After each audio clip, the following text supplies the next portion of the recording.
samedi soir.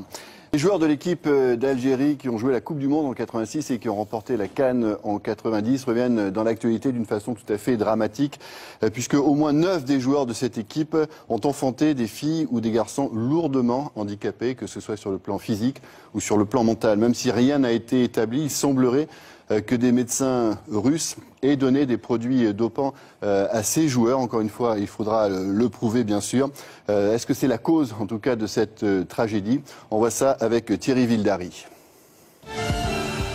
C'est l'apothéose de celle qu'on a appelée la génération dorée du foot algérien. Ce 16 mars 90, emmené par son trio magique d'attaquants, Madjer, Menad, Oudjani, l'Algérie bat le Nigeria 1-0 et remporte sa première Coupe d'Afrique des Nations, la seule. La CAN 90, c'est l'heure de gloire d'un grand attaquant, Djamel Menad, le meilleur buteur. 20 ans plus tard, le voici à la pointe d'un autre combat.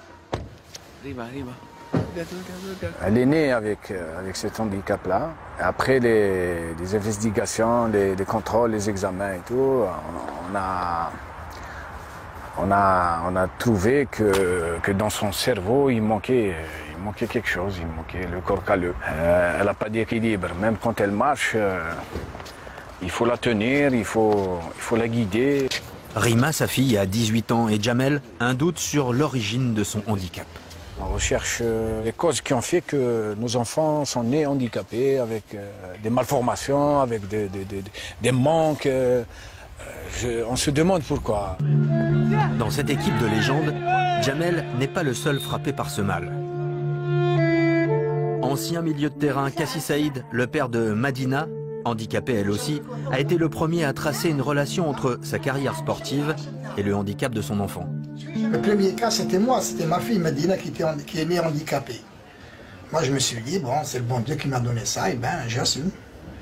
Puis, au fur et à mesure, on découvre, chaque jour on découvre. Mohamed Chaïb, chargé d'alimenter les attaquants en bons ballons. Lui a eu 3 filles, toutes handicapées, une décédée. En tout, il compte 9 anciens internationaux de foot touchés par le même syndrome. On s'est posé plusieurs fois la question, est-ce que notre carrière sportive est qui est la cause de qui est l'handicap de nos enfants? Et cette défaite contre le Brésil et une Coupe du Monde ratée en 86 serait-elle à l'origine du mal? Peu après, un entraîneur soviétique et son staff sont nommés à la tête de la sélection algérienne pour relancer la génération dorée.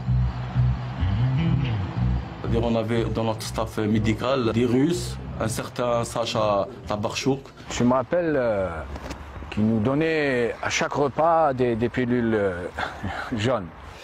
C'est comme des cubes de sucre, des fois carrés, avec des couleurs, des fois jaunes, des fois rouges. Il nous disait que c'était du magnésium ou je sais pas quoi, des vitamines. Une réponse dans l'Oural, 1500 km à l'est de Moscou, à Tcheliabinsk. Alexander Tabarchouk, jovial et accueillant, se souvient précisément de ses prescriptions. Monsieur Sacha, me disaient les joueurs, donnez-moi vite des vitamines. Sans vitamines, je suis très fatigué. Donnez-moi ces vitamines pour que tout se passe bien au match. J'ai donné 2 ou 3 sortes de vitamines différentes. L'Alvitil, pendant 1 mois, ce sont des vitamines françaises. Elles sont toujours populaires ici en Russie. J'ai aussi utilisé, je m'en souviens, des vitamines suisses, Supradine et d'autres. Toutes ces vitamines ont été achetées par la fédération algérienne d'après ma commande et c'est moi qui les ai distribuées aux sportifs. Mais le professeur Tabarchouk, il faut le croire sur parole, les dossiers médicaux ont disparu et à l'époque les médecins algériens étaient tenus à l'écart. Il ne va pas dire qu'à l'époque, on leur donnait des produits dopants. Ça c'est normal, c'est légitime. Mais nous, on est convaincus que c'était autre chose. Elle avait des pieds beaux. Elle avait des pieds beaux, des véritables pieds beaux. Moi, j'ai dit que c'est pas possible. J'ai jamais vu ça. Pour moi, c'était un monstre. Moi, si on me donne la Coupe du Monde et là, la santé de ma fille, je choisirais la santé de ma fille. Il n'y a pas photo. Donc si on a parlé, c'est qu'on souffre. Pour Jamel, Mohamed et Kassi, le problème touche aussi d'autres disciplines. Il compte pour l'instant 19 anciens sportifs, des athlètes judokas, handballeurs des années 80. Un temps, disent-ils, où les médecins russes pullulaient dans le sport algérien. Donc à suivre, et un terrible avertissement en tout cas à tous ceux qui voudraient toucher, comme le dit Yannick Noah, à la potion.